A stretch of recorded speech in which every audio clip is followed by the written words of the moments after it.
चलो आगे आज हम लोग क्वेश्चन के डिस्कशन सीरीज में इसमें है ना, आज हम लोग वर्क एनर्जी पावर का क्वेश्चन डिस्कशन स्टार्ट करेंगे एचसीवी से। ठीक है, इसमें सारा का सारा क्वेश्चन आपके पास चैप्टर का है। जो भी थोड़ा सा टिपिकल क्वेश्चन होगा वो आपके सामने एक्सप्लेन किया जाएगा और कुछ क्वेश्चंस आपके लिए छोड़ा जाएगा। मतलब लगभग 90% क्वेश्चन हम बनाएंगे और 10% क्वेश्चन आपके लिए छोड़ दिया जाएगा, तो उतना तो आपको करना चाहिए ना। चलिए आगे बढ़ते हैं। लिखा है the mass of the cyclist together with the bike is 90 kg। Calculate the increase in kinetic energy if speed increases from 6 kilometre per hour to 12 kilometre per hour. वैसे तो ये क्वेश्चन बहुत आसान है, लेकिन इस क्वेश्चन का मेन थीम है कि आप initial velocity 6 kilometre per our नहीं लेंगे। आप याद रखिए, इसको मीटर पर सेकंड में बदलना जरूरी है। तो मीटर पर सेकंड में बदलने के लिए आप इसको 5/18 से मल्टीप्लाई किए, then it comes to be whatever. कितना आ गया ये आ गया 2 10 10/3 ना, 10/3 मीटर पर सेकेंड। ये 5/3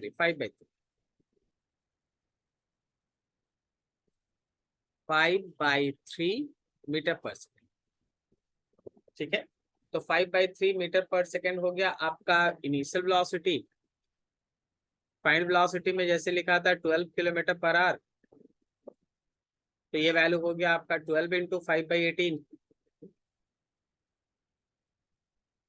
this is 10/3 metre per second.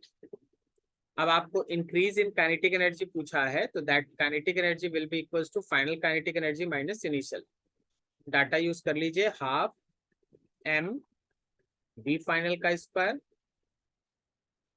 Half m v initial का स्क्वायर। सॉल्व कर लीजिए, आंसर आएगा। ठीक है, चलो आगे।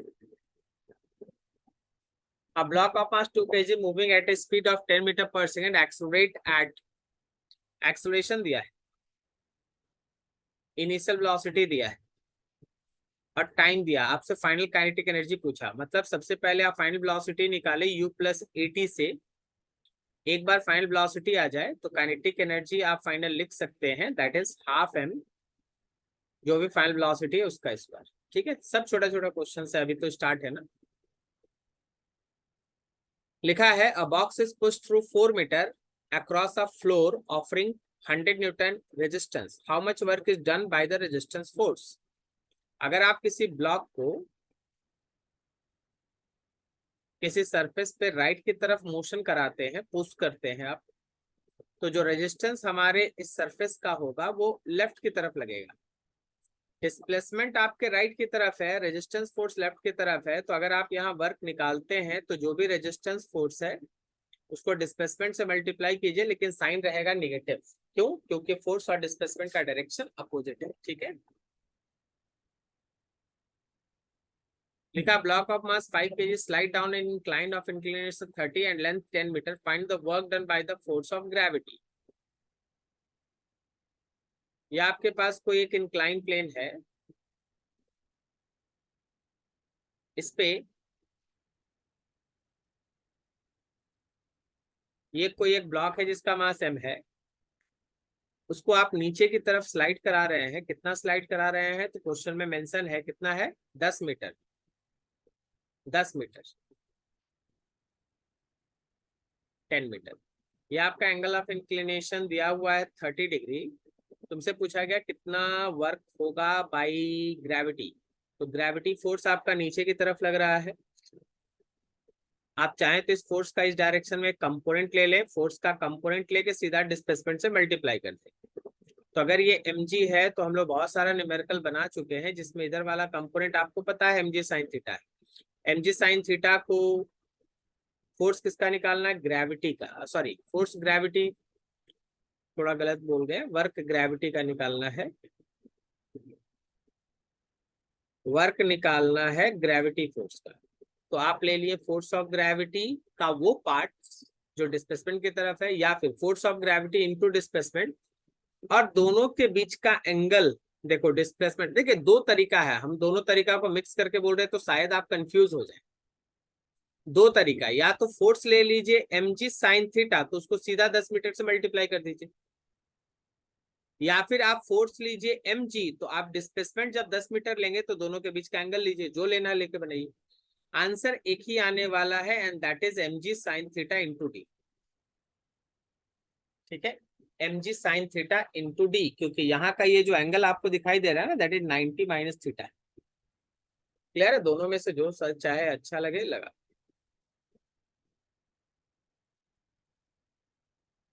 लिखा constant force of 2.5 newton accelerate a stationary particle of mass 5 gram through a distance of 2.50 metre. Find the work done and the average power deliver. अगर आपके पास फोर्स मालूम है 2.5 न्यूटन, आपके पास डिस्प्लेसमेंट मालूम है 2.5 मीटर, तो क्या हम यहाँ से सिंपली वर्क निकाल सकते हैं, फोर्स इनटू डिस्प्लेसमेंट? हाँ। अब यहाँ पे अगर आपसे बोला गया कि भाई पावर निकालिए, तो पावर निकालने के लिए आपको समय निकालना होगा।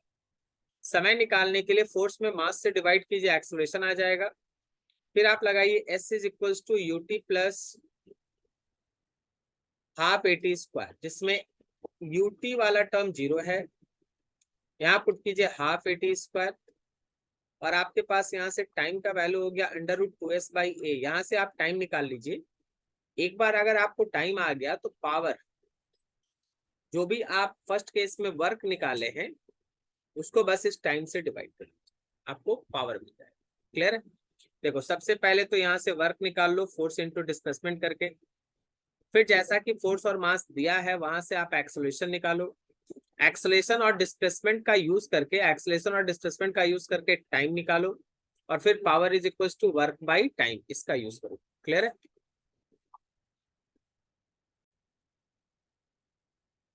चलो आगे बढ़ो। ठीक है, particle moves from a point r1 position vector दिया initial to another point r2 final position vector during which a certain force दिया वेक्टर फॉर्म में। आपको वर्क निकालना है। आपको सिखाया गया work is a dot product between force and displacement vector. तो सबसे पहले इसको यूज करने के लिए आप डिस्प्लेसमेंट वेक्टर निकालें, और डिस्प्लेसमेंट वेक्टर का तरीका है फाइनल पोजीशन वेक्टर में से इनिशियल पोजीशन वेक्टर को माइनस कर दो। तो जैसे कि हम ऊपर देख पा रहे हैं, फाइनल पोजीशन वेक्टर अपना 3i cap plus 2j cap लिखा है, मीटर है सब कुछ, और इनिशियल पोजीशन वेक्टर है 2i कैप और प्लस 3j कैप। तो जब 3 में से 2 गया तो 1i कैप बच गया, और 2 में से जब 3 गया तो माइनस 1i कैप जे कैप बच गया। ये आपका डिस्प्लेसमेंट वेक्टर। आगे वर्क के लिए इस फोर्स वेक्टर को डिस्प्लेसमेंट वेक्टर के साथ डॉट प्रोडक्ट लेना है। तो क्वेश्चन में जैसे फोर्स वेक्टर दिया है 5i cap 5j cap, Newton है उसका unit, 5i cap 5j cap, और इसका फिर डॉट प्रोडक्ट लेना है i cap minus j cap के साथ। तो जैसा कि डॉट प्रोडक्ट में होता है आई कैप का वाई कैप के साथ मल्टीप्लीकेशन विच इज 5, और 5 का minus 5 which is 0। Net over work कितना आ रहा है? 0 0। ठीक है, तो जब कभी भी वेक्टर फॉर्म रहे, आपको इस तरह से डॉट प्रोडक्ट का सहारा लेके क्वेश्चंस को आगे प्रोसीड करते हैं। लिखा है man moves on a straight horizontal road with a block of mass 2 kg in his hand. If he covered a distance of 40 meter with an acceleration of 0.5 meter per second square, find the work done by man on the block during the process. अच्छा, ये सोचो, थोड़ा समझो, concept develop करो कि अगर कोई man किसी ब्लॉक को हाथ में लेके राइट की तरफ एक्सलरेट हो रहा है with an acceleration of 0.5 metre per second square, इसका मतलब वो इस ब्लॉक पे भी एक फोर्स लगा रहा है राइट हैंड साइड की तरफ, which is equals to mass of block and acceleration. तो ब्लॉक का मास क्वेश्चन में 2 है और एक्सलेशन 0.5 है, इसका मतलब है कि 1 न्यूटन का फोर्स उस ब्लॉक पे लग रहा है। ब्लॉक पे फोर्स कितना लग रहा है? 1 न्यूटन। अब अगर एक्सलेशन आपको मालूम है तो 40 मीटर कवर करते करते ये कितना वर्क होगा ये निकालो। तो आप ऑलरेडी फोर्स निकाल चुके हैं और आपको वर्क फाइंड आउट करना है, तो फोर्स को बाय डिस्प्लेसमेंट से मल्टीप्लाई कर दीजिए, आंसर। ठीक है, तो कंसेप्ट ये समझना था कि ब्लॉक को अगर लेके हम है ना राइट की तरफ एक्सेलरेट हो रहे हैं तो ब्लॉक पे एक फोर्स लगा रहे हैं, क्योंकि ब्लॉक का भी एक्सेलरेशन है। फोर्स कितना है ब्लॉक पे? Mass into acceleration. वहां से फोर्स मिला, फिर डिस्प्लेसमेंट दिया हुआ था, वहां से वर्क मिलेगा। ठीक है, आगे है force F equals to A plus b x acts on a particle in the direction x, a और b constant. Find the work done by this force during the displacement. अब देखिए आपको सिखाया गया है कि अगर मेरा गिवन फोर्स वेरिएबल होगा, जैसे कि यहाँ पे दिया हुआ है कि F इज वेरिएबल, तो इसका मतलब ये है कि आपको वर्क निकालने के लिए कैलकुलस या यूं बोलो इंटीग्रेशन का सहारा लेना है। आपको बस इंटीग्रेट करना है a plus b x dot d x को कहां से कहां तक, तो x इक्वल्स टू 0 से लेके x इक्वल्स टू d तक।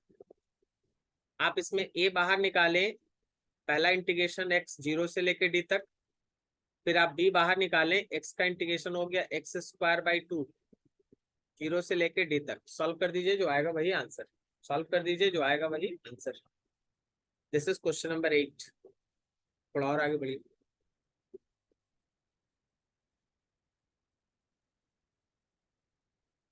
लिखा block of mass 250 gram slides down in incline of increase 37 with a uniform speed. Find the work done against the friction as the block slides through 1 meter. बस तुम हमको एक चीज बता दो इस क्वेश्चन को अच्छे से पढ़ के कि फ्रिक्शन का फोर्स वैल्यू कितना है। फ्रिक्शन का फोर्स कितना है? नहीं समझ में आ रहा है?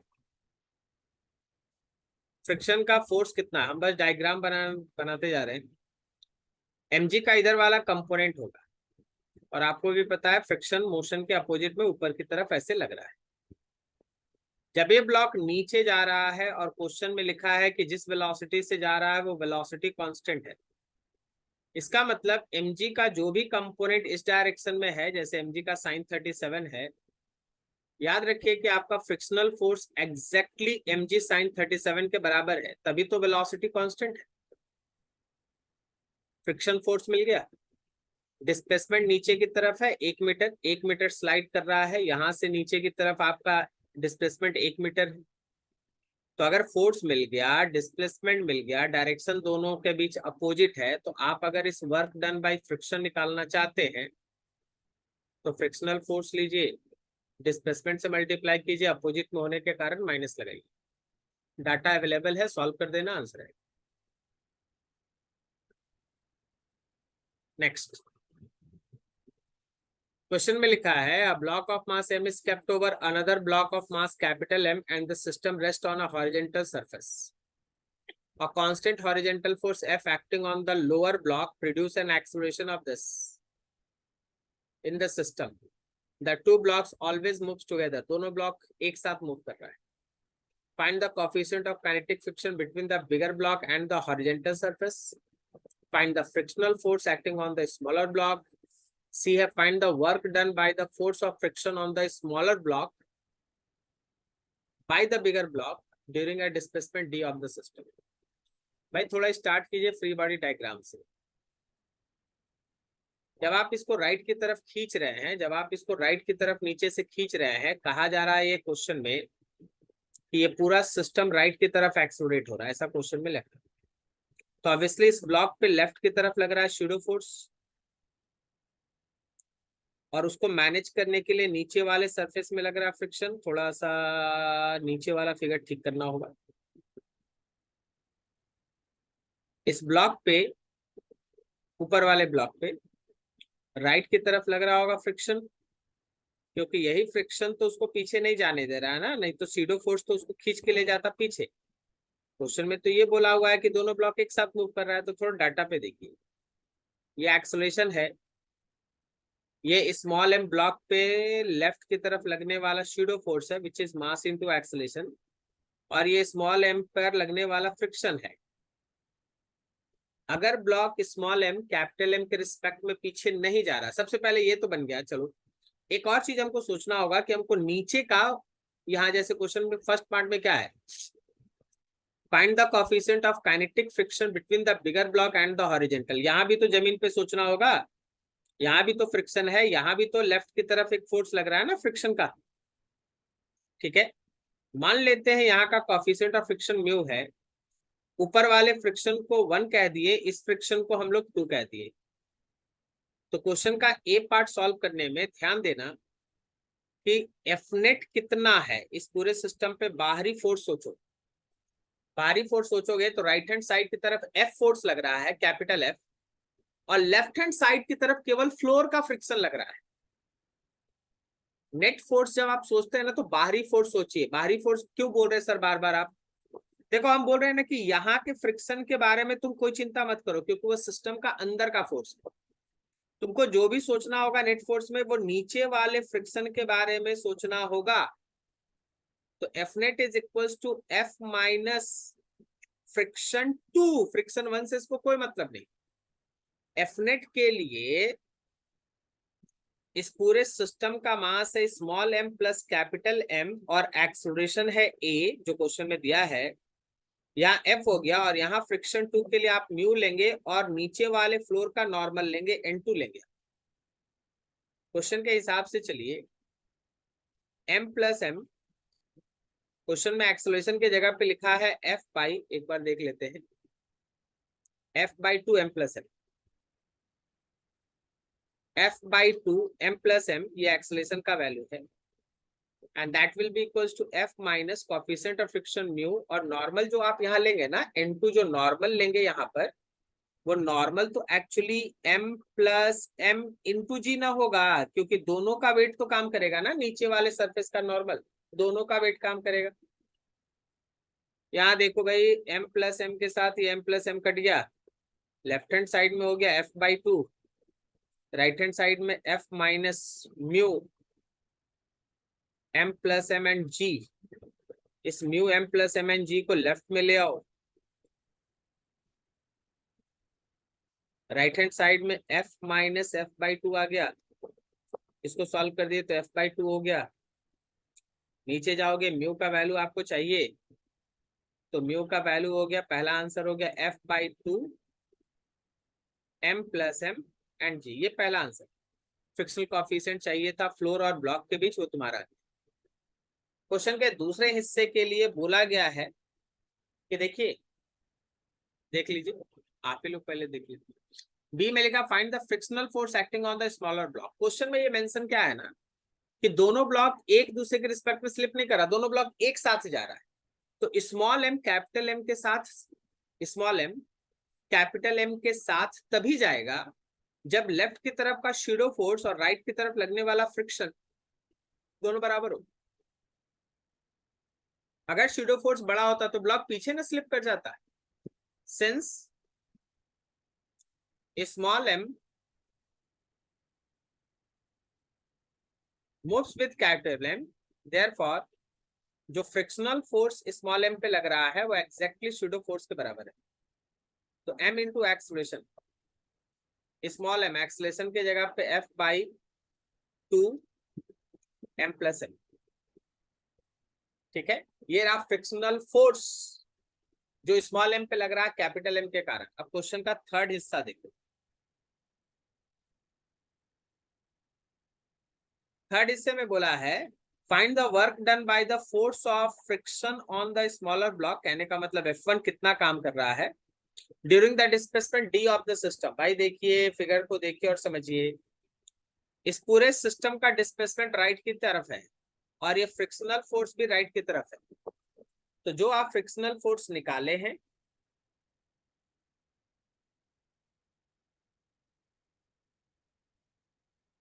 वर्क डन बाय फ्रिक्शन 1, याद रखना फ्रिक्शन का डायरेक्शन और डिस्प्लेसमेंट का डायरेक्शन दोनों एक है, तो वर्क इज इक्वल्स टू सीधा सीधा फ्रिक्शन लिखो इंटू डी। फ्रिक्शन 1 का डायरेक्शन मतलब वैल्यू आप ऊपर निकाल चुके हैं, small m f by 2 m plus m just multiplied with D.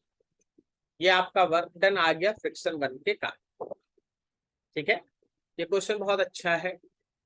इसमें आपको एक ऐसा इंफॉर्मेशन भी मिल रहा है कि जो हमारा वर्क डन है फ्रिक्शन का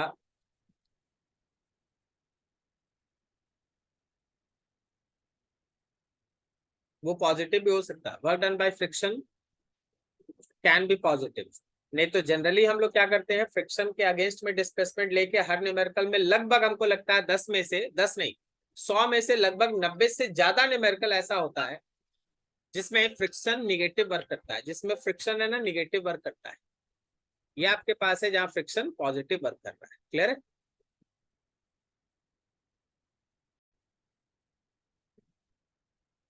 चलो नेक्स्ट क्वेश्चन पे आगे बढ़ते हैं।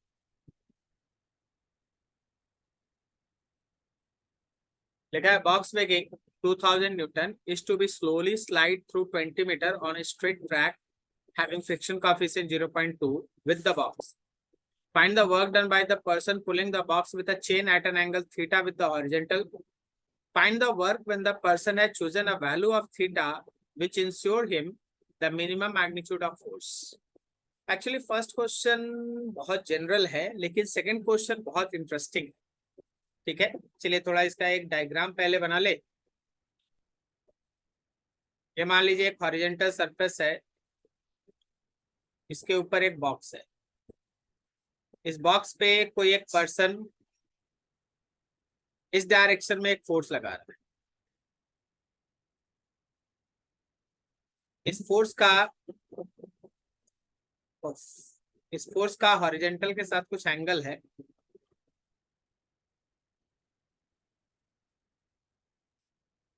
हॉरिजॉन्टल के साथ इसका कुछ एंगल है, तो इसका कुछ वर्टिकल कंपोनेंट भी होगा, वो हम लोग बनाएंगे अभी।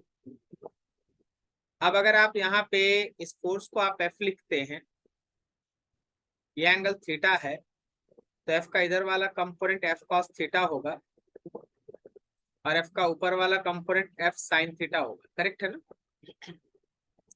एट द सेम टाइम और भी बहुत सारा फोर्सेस काम कर रहा है। जैसे अगर देखोगे तो मोशन को अपोज करने के लिए फ्रिक्शन काम कर रहा है, बॉडी का अपना वेट है जो डाउनवर्ड डायरेक्शन में काम कर रहा है, नीचे वाले कॉन्टेक्ट सरफेस का नॉर्मल रिएक्शन है जो ऊपर की तरफ काम कर रहा है। करेक्ट है? तो इन सारे फोर्सेस को आप है ना थोड़ा एक बार लिख ले। ये है रहा फ्रिक्शनल फोर्स, ये रहा बॉडी का वेट जिसको हम लोग mg लिख रहे हैं, चाहेंगे तो w भी लिख सकते हैं, नॉर्मल के लिए n है। क्वेश्चन ये बोल रहा है कि बॉडी इज मूविंग स्लोली। जब क्वेश्चन आपको ये बोले कि बॉडी जो है वो स्लोली मूव कर रहा है, तो इस लाइन का एक ही मतलब होता है कि अगर बॉडी स्लोली मूव कर रहा है तो इस लाइन का एक ही मतलब होता है कि जो राइट की तरफ इसको खींचने वाला फोर्स है एफ कॉस थीटा वो फ्रिक्शन के बराबर है, तभी ये बॉडी स्लोली मूव कर रहा है। ठीक है ना? तो क्वेश्चन के ए पार्ट के हिसाब से जो मेरा एफ कॉस थीटा है वो फ्रिक्शनल फोर्स के बराबर है। ठीक है, find the work done by a person, पहला हम क्वेश्चन पढ़ रहे हैं, find the work done by the person pulling the box with a chain at an angle theta with the horizontal. तो पहले आप इस फोर्स को निकाल लो, एफ कॉस थीटा। क्या हम फ्रिक्शन में लिखेंगे म्यू एन, क्योंकि बॉडी तो मोशन में है ना। फिगर को ध्यान से देखो, क्या आप नॉर्मल रिएक्शन में mg minus F sine theta put करेंगे? क्योंकि देखिए ऊपर की तरफ n काम कर रहा है, ऊपर की तरफ f साइन थीटा काम कर रहा है, तो n और f साइन थीटा मिल के mg को बैलेंस कर रहा है। तो नॉर्मल के जगह पर mg minus F sine theta आएगा। तो आपके पास हुआ लेफ्ट हैंड साइड में है f cos theta, right hand side में है mu mg minus mu f sine theta है। f को लेफ्ट की तरफ ले आओ, f cos theta plus mu f sine theta is equals to mu mg। इसमें से आप f को बाहर रखें, cos theta plus mu sine theta is equals to mu mg। तो आप यहाँ पे f का वैल्यू लिखे mu mg divided by cos theta plus mu sine theta. ये हमारे फोर्स का वैल्यू आ गया, ये फोर्स आ गया। अगर आप इस केस में इस फोर्स का वर्क लिखना चाहते हैं, इस केस में अगर आप इस फोर्स का वर्क लिखना चाहते हैं तो work will be equals to 1 kilo force. देखो डिस्प्लेसमेंट तो इस डायरेक्शन में हो रहा है ना, जरा गौर से देखना। डिस्प्लेसमेंट का डायरेक्शन क्या है? डिस्प्लेसमेंट का डायरेक्शन यही है, हम इधर ही लिखना चाहते हैं, ये रहा डिस्प्लेसमेंट का डायरेक्शन डी। तो जरा गौर करो, एफ और इस डिस्प्लेसमेंट के बीच का एंगल कितना है? थीटा। तो क्या मेरे पास इस फोर्स का जब हम वर्क लिखेंगे तो एफ इंटू डिस्प्लेसमेंट साथ में कॉस थीटा आएगा। फोर्स के जगह पे आप पुट कर दिए mu m g divided by cos theta plus mu sine theta. आगे है डिस्प्लेसमेंट का डी और फिर से है कॉस थीटा। ठीक है, ये आपका वर्क का वैल्यू आ गया। आप क्वेश्चन को अगर ध्यान से देखिएगा तो mg के जगह पे बॉडी का वेट दिया हुआ है, जहां mg आप यूज करने जा रहे हैं वहां बॉडी का वेट है 2000 न्यूटन। जो ऊपर में कॉस थीटा है उसको नीचे लाके तुम इसको टैन थीटा में बदल सकते हो। ठीक है, जो ऊपर में कॉस थीटा है उसको नीचे लाके टैन थीटा में लिख सकते हो। तो तुम इसको लिख सकते हैं म्यू mg के जगह पे w d, और कॉस थीटा जब डिनोमिनेटर के नीचे आ जाएगा तो 1 प्लस म्यू टैन थीटा। आराम से ये आपका वर्क का पहला इक्वेशन हुआ। ये क्वेश्चन का फर्स्ट पार्ट है। क्वेश्चन के सेकंड पार्ट में बहुत इंटरेस्टिंग बोला गया है, थोड़ा बड़ा है सेकंड पार्ट। क्वेश्चन में बोला गया है कि एक ऐसा एंगल इंश्योर करो, मतलब वो फोर्स तो आप ऊपर नीचे ऐसे करके एंगल बदल सकते हैं ना। बोला एक ऐसा थीटा निकालो जहां मिनिमम फोर्स से बॉडी मूव करे। तो आप जब देख रहे हैं, आप जब प्रीवियसली कैलकुलेशन को देख रहे हैं तो आप ये देखे हैं कि फोर्स जो है वो फंक्शन है थीटा का, और आपके क्वेश्चन के हिसाब से फोर्स मिनिमम चाहिए। तो आपको याद करो, आपको डिफरेंशिएशन में पढ़ाया गया है कि अगर ये ऐसे फंक्शन है थीटा का तो उसका जो डिफरेंशिएशन होगा थीटा के रिस्पेक्ट में दैट शुड बी जीरो। तो मेजर कंपोनेंट आपका ये कंसेप्ट है। अब इसके ऊपर आपको कैलकुलेशन करना है। कैलकुलेशन में करना क्या है कि आपको डी बाई डी थीटा करना होगा फोर्स के उस इक्वेशन का। फोर्स का वैल्यू क्या था? Mu m g divided by cos theta plus mu sine theta, ये तो था।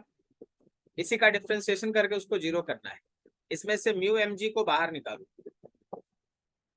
डी बाई डी थीटा करना है। किसको करना है भाई? तो कॉस थीटा और प्लस म्यू साइन थीटा पे पावर -1 को इसको जीरो करना है। म्यू एम जी को जीरो साइड में भेजे, ये खत्म हो गया। अब चलिए थोड़ा ऊपर से हम लोग स्टार्ट करते हैं, डिफरेंशिएशन थोड़ा बड़ा है।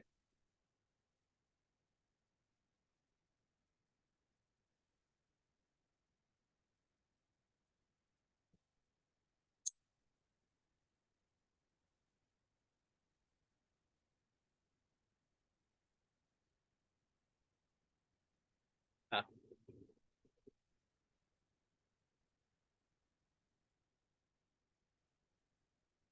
तो देखो हम लोग को डिफरेंशिएट करना है, डी बाई डी थीटा करना है cos theta plus mu sine theta पे पावर -1 का। तो डिफरेंशिएशन का तरीका है, पहले पावर आगे आएगा और फिर उस पावर में एक माइनस हो जाए, यहाँ -2 हो गया। उसके बाद फिर जो अंदर वाला एंगल्स है उसको हम लोग को डिफरेंशिएट करना है, cos theta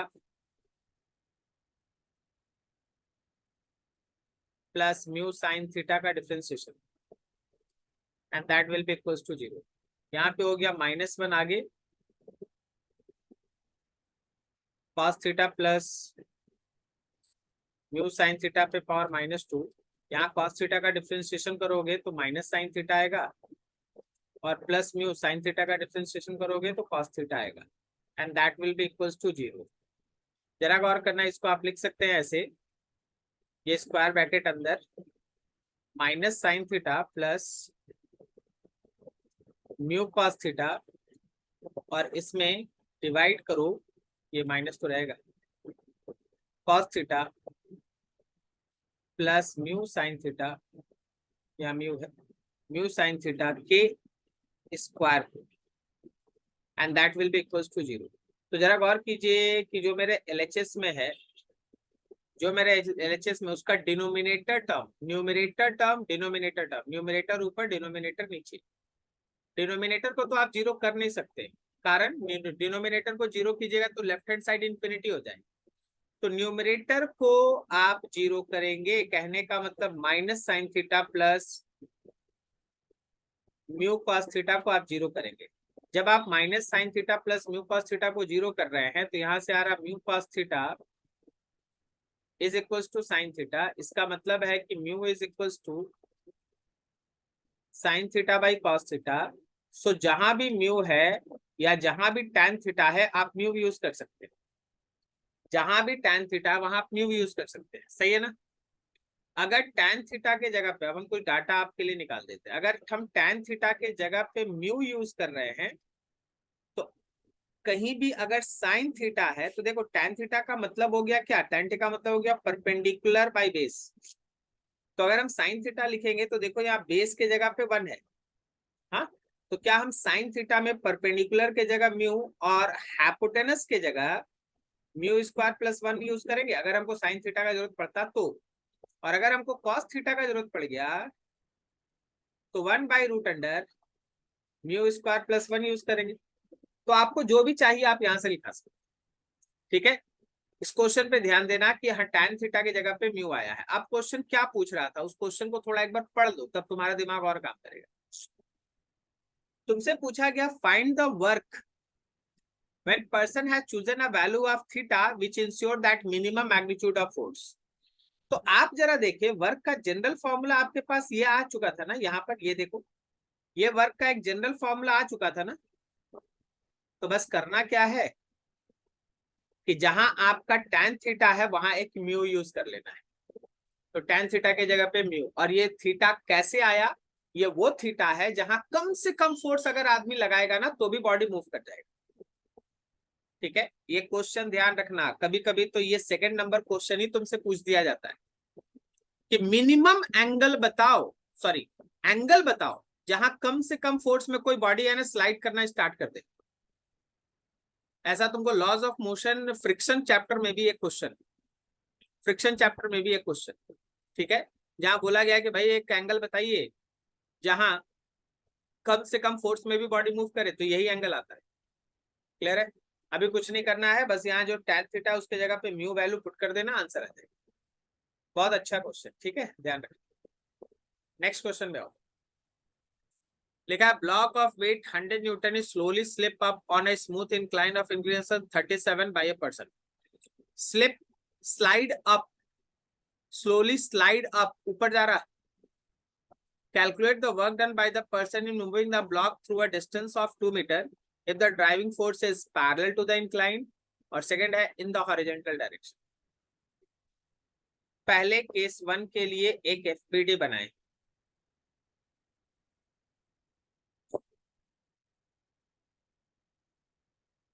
Let this angle is theta and this is your block।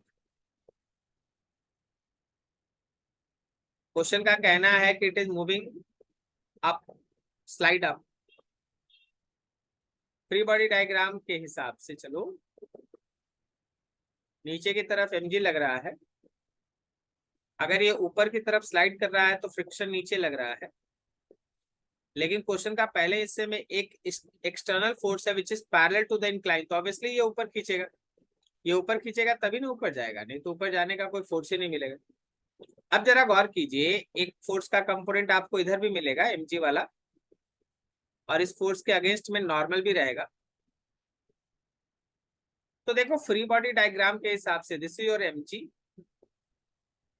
This angle is theta, this is mg cos theta. एक तो ये फ्रिक्शनल फोर्स है और दूसरा mg का इस डायरेक्शन में कंपोनेंट भी आएगा mg का साइन थीटा। ऊपर की तरफ आपका फोर्स लग रहा है और ये नॉर्मल लग रहा है और ये मोशन का डायरेक्शन, ठीक है, डिस्प्लेसमेंट भी ऊपर की तरफ हो रहा है।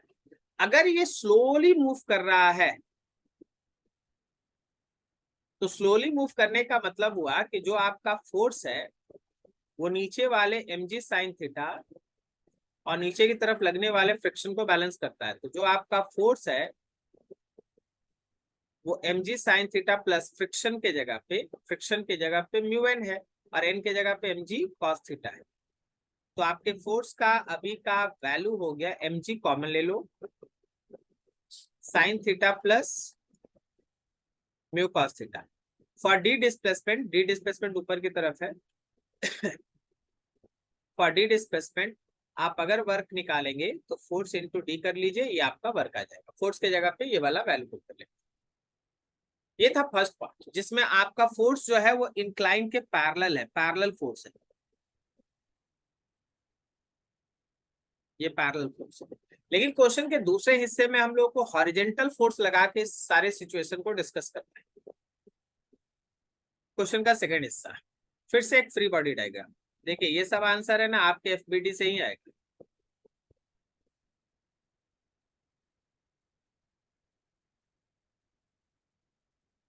यहाँ पे एक ब्लॉक है, अब सारा फोर्सेस देखो। ये पहले नीचे की तरफ mg रहा आपका, mg का एक कंपोनेंट है ना इंक्लाइन के पैरेलल नीचे की तरफ है, mg का दूसरा कंपोनेंट इंक्लाइन के परपेंडिकुलर इस डायरेक्शन में है। एक फोर्स लग रहा है हॉरिजॉन्टल के डायरेक्शन में,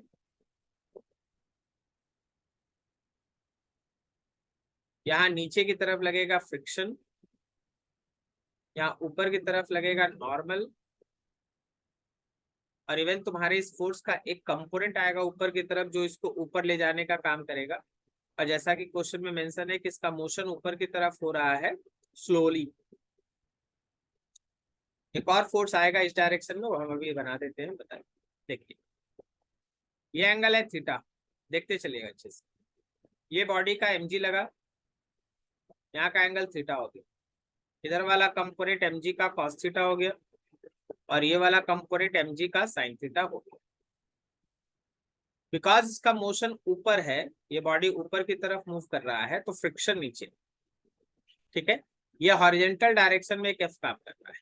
अगर ये एंगल थीटा है तो अल्टरनेट एंगल, कॉरस्पॉन्डिंग एंगल ये भी थीटा है, तो F का ऊपर वाला कंपोनेंट हो गया F का cos थीटा, और वही हम बोल रहे थे कि इधर एक और कंपोनेंट है F sin थीटा। देखिए mg cos थीटा और F sin थीटा दोनों मिलकर नॉर्मल को बैलेंस करेगा। तो यहाँ भी body is moving slowly up,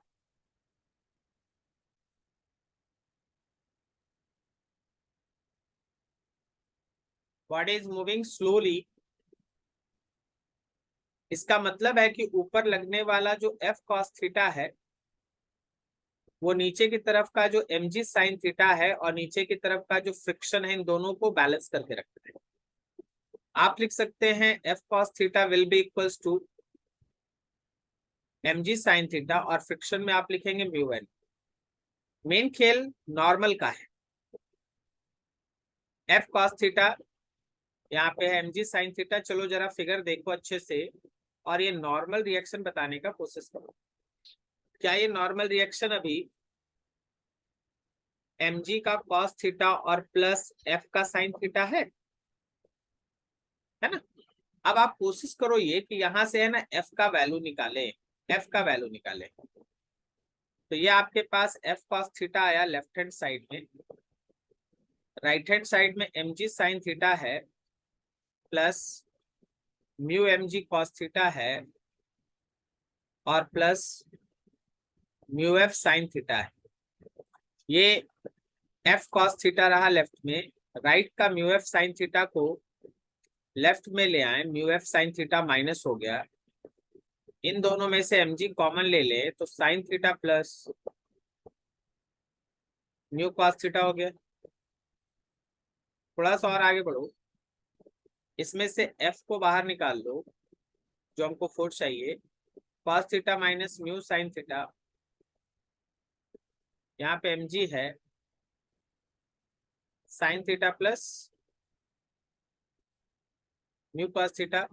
तो आप जिस फोर्स को हॉरिजॉन्टल में लगा के बॉडी को स्लोली ऊपर की तरफ मूव करा सकते हैं, उस फोर्स का वैल्यू आपके पास आ चुका है,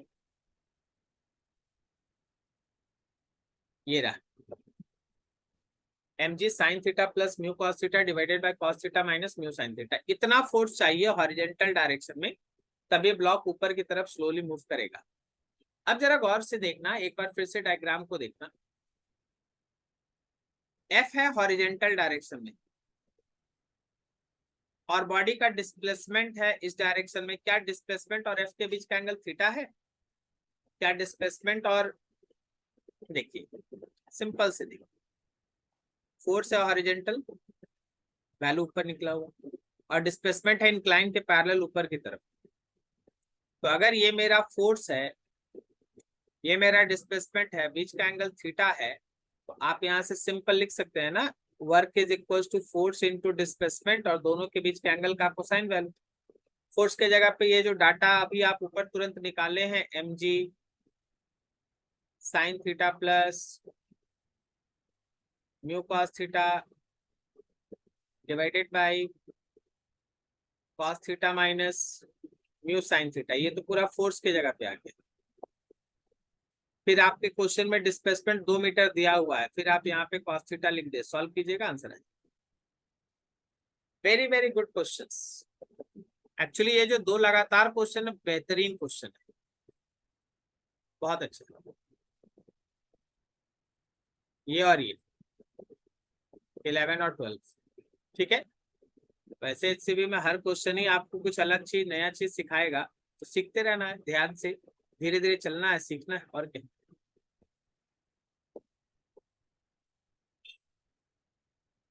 question number 13, find the average frictional force needed to stop a car weighing 500 kg in a distance of 25 meter if the initial speed is 72 km/h।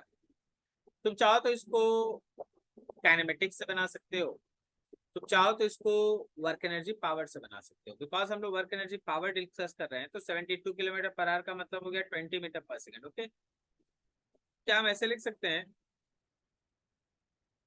Work done by friction is equal to change in kinetic energy. वैसे work done by friction नहीं लिखना चाहिए। क्यों नहीं लिखना चाहिए sir? अभी तो आप लिखे हैं, देखिए हम आपको बताते हैं।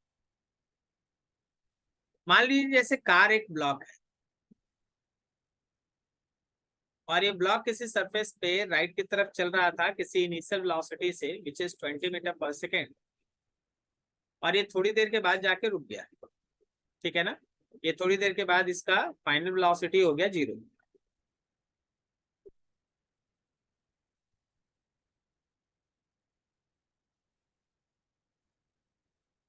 इसका इसका मान लो यहाँ पे फाइनल वेलोसिटी हो गया 0। तो जरा गौर करना, ऊपर की तरफ नॉर्मल भी तो लग रहा है ना, नीचे की तरफ mg भी तो लग रहा है ना, और मोशन के अपोजिट डायरेक्शन में फ्रिक्शन लग रहा है। अब हम यहाँ थोड़ा दिमाग में ही खेल गए हैं कि यहाँ पे हमें ना वर्क डन टोटल में नॉर्मल और mg को वर्क नहीं लिखे। अब तुम बता दो तो कि इन दोनों का वर्क क्यों नहीं लिखे? क्योंकि इन दोनों के परपेंडिकुलर डायरेक्शन में डिस्प्लेसमेंट है, तो नॉर्मल और mg दोनों का वर्क 0 आएगा। फ्रिक्शन के अगेंस्ट में डिस्प्लेसमेंट है, तो friction into D, final kinetic energy 0 है, इनिशियल काइनेटिक एनर्जी है हाफ mu²। आराम से यहाँ से सॉल्व करके फ्रिक्शन का वैल्यू निकाल दीजिए, आंसर आ जाएगा। Minus minus cancel, friction into distance is equal to half mu²। आपको ये फ्रिक्शनल फोर्स निकालना है,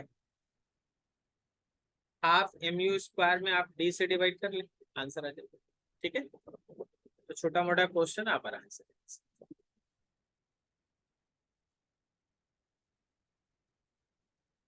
क्वेश्चन में है, find the average force needed to accelerate a car weighing 50 kg from rest to this in a distance of 25 metre. खुद से बनाओ, वही कंसेप्ट जो पीछे अभी सीखे थे। इस बार एक्सेलरेशन है, तो इनिशियल वेलोसिटी 0 और फाइनल वेलोसिटी कुछ है जो क्वेश्चन दिया था। 15 में लिखा है, a particle of mass m moves on a straight line with its velocity varying with the distance traveled according to the equation where a is constant. Find the total work done by all the forces during a displacement thus। भाई यहाँ पे तो एक simple सा concept है कि अगर हम वर्क डन ऑल फोर्सेस का निकालते हैं, then it is simply equals to change in kinetic energy। Change in kinetic energy के लिए आप हाफ एम वी फाइनल का स्क्वायर कर दे, जो फाइनल काइनेटिक एनर्जी बताएगा, हाफ एम वी इनिशियल का स्क्वायर कर दे, जो इनिशियल काइनेटिक एनर्जी बताएगा। क्वेश्चन को अगर तुम ध्यान से देखोगे तो वेलोसिटी जो है वो a√x है, मतलब ये x का फंक्शन है, और तुमको ये वर्क कहां से कहां तक निकालना है, x इक्वल्स टू 0 से x इक्वल्स टू d तक। तो जब आप फाइनल वेलोसिटी लिखेंगे तो a x के जगह पे d लिख लीजिए, और जब आप इनिशियल वेलोसिटी लिखेंगे तो a x के जगह पे 0 लिख लीजिए। ठीक है, इन सबको उठा के ऊपर वाले इक्वेशन 1 में पुट कर दो। सो इक्वेशन 1 बिकम्स, तुम्हारा इक्वेशन 1 हो जाएगा work done by all forces is equals to half m, v final के जगह पे ए रूट डी का स्क्वायर और वी इनिशियल के जगह पे 0 का स्क्वायर। सॉल्व कर दीजिए आंसर। ठीक है, तो work done by all forces मतलब आपको चेंज इन काइनेटिक एनर्जी या वर्क काइनेटिक एनर्जी थ्योरम का सहारा लेना है, वर्क काइनेटिक एनर्जी थ्योरम का सहारा लेना है। ठीक है, 16 में लिखा है a block of mass 2 kg kept at rest on an inclined plane of inclination 37 is pulled up the plane by applying a constant force of 20 Newton parallel to the incline. The force acts for 1 second. Show that work done by the applied force does not exceed 40 joule. Find the work done by the force of gravity in that 1 second if the work done by the applied force is 40 joule. Find the kinetic energy of the block at the instant the force ceases to act. चलिए question के हिसाब से धीरे धीरे काम करते हैं। पहले तो एक है ना फ्री बॉडी डायग्राम, ताकि ये सब चीज आपको दिखने लगे।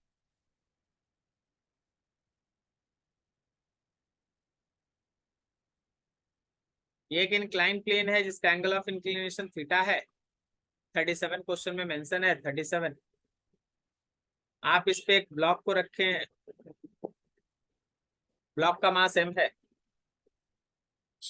अब यहाँ पे सारा चीज सोचना है। पहला, so that 20 newton parallel to the incline, applying a constant force of 20 newton parallel to the incline, pulled up the plane. ये सब चीज जानना जरूरी है। सबसे पहले इसका mg लगेगा नीचे, एक फोर्स लगेगा इंक्लाइन के पैरेलल ऊपर,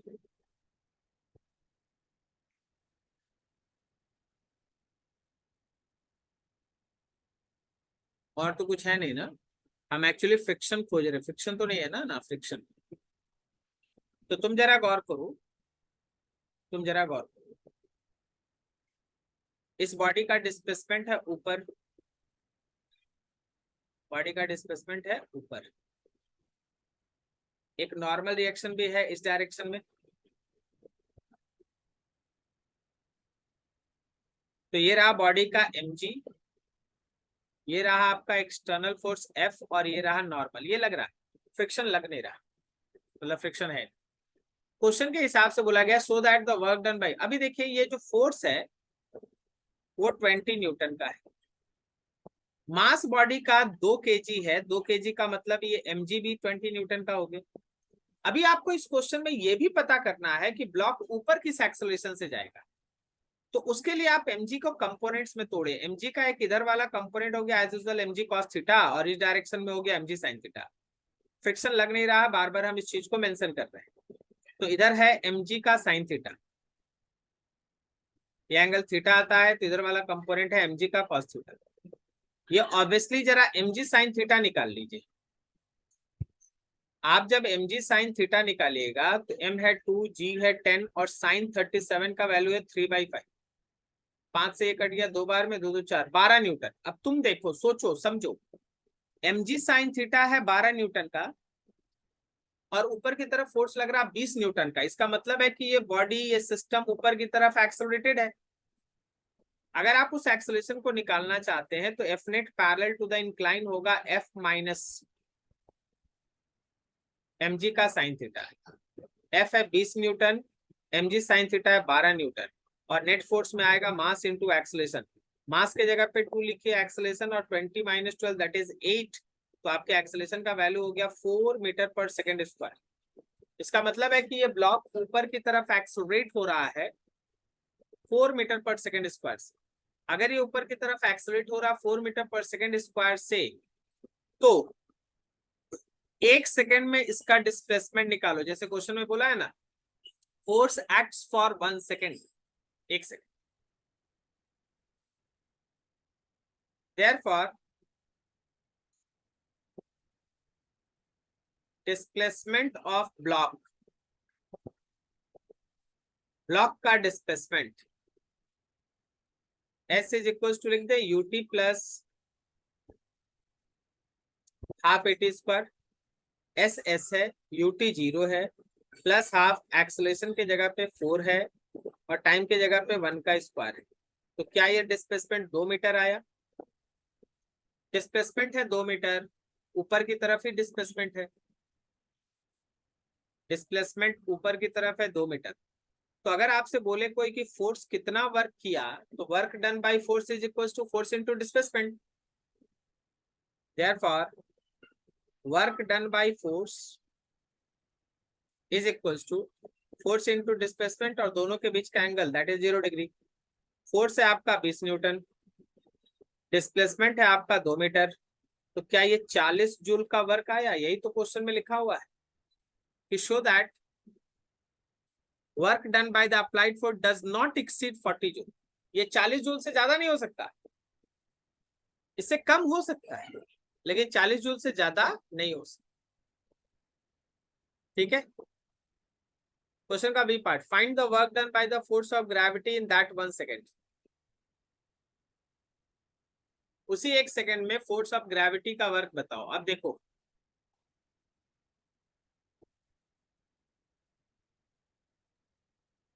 फोर्स ऑफ ग्रेविटी लग रहा है नीचे